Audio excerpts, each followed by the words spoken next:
In the quiet corners of our minds, there is a voice that belongs to no one but us, yet we spend the better part of our lives trying to drown it out with the echoes of the world.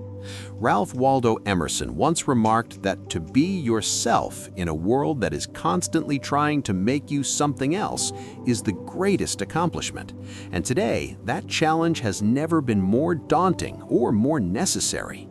We live in an era of relentless connectivity, where the expectations of society are not just whispered in our ears, but flashed before our eyes in a never-ending digital stream.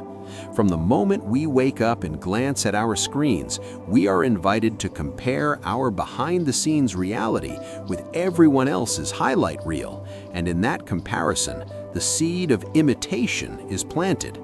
But Emerson warns us with a terrifying clarity that imitation is suicide. When we attempt to wear the mask of another, when we curate our lives to fit a mold designed by the masses, we effectively murder the unique genius that the universe sought to express through us. Each individual is a new classification in the universe, a specific ray of light that is never shown quite this way before. And to extinguish that light for the sake of fitting in is a tragedy of cosmic proportions. Think of the immense energy we expend trying to stay in step with the trends, the political correctness, the corporate standards, and the social hierarchies that surround us. We are taught from a young age that safety lies in numbers, that to be different is to be dangerous, or perhaps worse, to be lonely. Yet if we look at the trajectory of history, it is never the conformist who changes the world.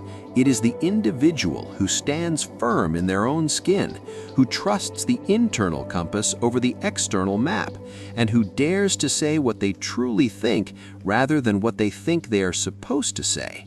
This journey towards self-reliance is not a path of arrogance, it is a path of profound responsibility. It is about recognizing that you are the only person who can live your life, and if you do not show up as your authentic self, then that version of humanity simply will not exist. We often fear that if we truly show ourselves, the raw, unpolished, and idiosyncratic parts of our soul, we will be rejected, and perhaps we will be. But Emerson reminds us that to be great is to be misunderstood. Look at Pythagoras, Socrates, Jesus, Luther, Copernicus, and Newton. Every pure and wise spirit that ever took flesh was at some point cast out or ridiculed by the society of their time. Society is, by its very nature, a joint stock company in which the members agree, for the better securing of his bread to each shareholder, to surrender the liberty and culture of the eater. The virtue in most request is conformity. Self-reliance is its aversion. It loves not realities and creators, but names and customs. If you want to be a man or a woman of substance, you must be a nonconformist. You must reach a point in your life where you realize that envy is ignorance and that you must take yourself, for better or for worse, as your portion. No kernel of nourishing corn can come to you but through your toil bestowed on that plot of ground which is given to you to till. The power which resides in you is new in nature, and none but you knows what that is which you can do, nor do you know until you have tried. We spend so much time looking outward for validation, seeking the likes and the nods of approval from people who are just as lost as we are. We build our identities on shifting sands, wondering why we feel so hollow even when we achieve the goals the world set for us. The American spirit, at its core, was built on the idea of the rugged individual, the pioneer who looks at the wilderness and sees opportunity rather than fear. But the modern wilderness is internal. It is the wilderness of the soul, cluttered with the debris of other people's opinions. To clear that land, to build your own cabin of thought like Thoreau did at Walden, requires a fierce and unwavering commitment to your own truth. You must be able to sit in a room alone and be comfortable with the person sitting there. If you cannot find peace in your own company, you will never find it in a crowd. We must learn to detect and watch that internal gleam of light which flashes across the mind from within, more than the luster of the firmament of bards and sages. Yet we dismiss our own thoughts without notice because they are ours. In every work of genius, we recognize our own rejected thoughts. They come back to us with a certain alienated majesty. How many times have you had an intuition, a sudden spark of yes, only to stifle it because it didn't align with the rational or popular view? And then, months or years later, you see someone else express that very same thought, and the world applauds them for it. That is the cost of self-betrayal. We must reach a state where we can speak our truth today in words as hard as cannonballs, and tomorrow speak what tomorrow thinks in hard words again, though it contradict everything we said today. Consistency is the hobgoblin of little minds. If you are growing, you will contradict yourself. If you are evolving, you will outgrow your old skin. Do not be afraid of being seen as inconsistent or weird by those who are standing still. The only person you are destined to become is the person you decide to be. This doesn't mean we ignore the wisdom of the past or the needs of our community, but it means we process them through our own filter.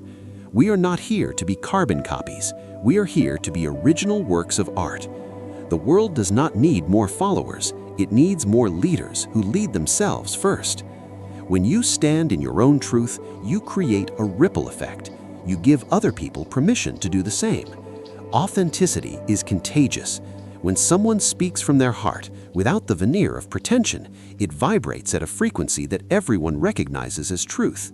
We are tired of the polished, the fake, and the manufactured. We are hungry for the real, and the real can only come from you. It requires a daily practice of stripping away the layers of should and must. It requires the courage to say no to the good so that you can say yes to the great. It means trusting that the universe did not make a mistake when it created you. Your quirks, your passions, even your scars are part of the architecture of your destiny. Do not apologize for your existence. Do not apologize for your perspective. The great man is he who in the midst of the crowd keeps with perfect sweetness the independence of solitude. This is the ultimate goal of the Emersonian life, to be engaged with the world, to love, to work, to contribute, but to never lose that sacred center where your soul meets the divine. It is easy in the world to live after the world's opinion. It is easy in solitude to live after our own.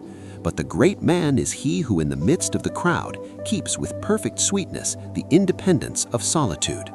So walk your own path, speak your own tongue, trust your own heart. For in the end, nothing is at last sacred but the integrity of your own mind. Absolve you to yourself, and you shall have the suffrage of the world. The world may try to change you, it may try to quiet you, and it may try to label you, but as long as you remain the captain of your soul, you are invincible. You are here to leave a mark that no one else can leave. You are here to sing a song that no one else can sing. Embrace the struggle of being yourself, for it is the only struggle truly worth winning.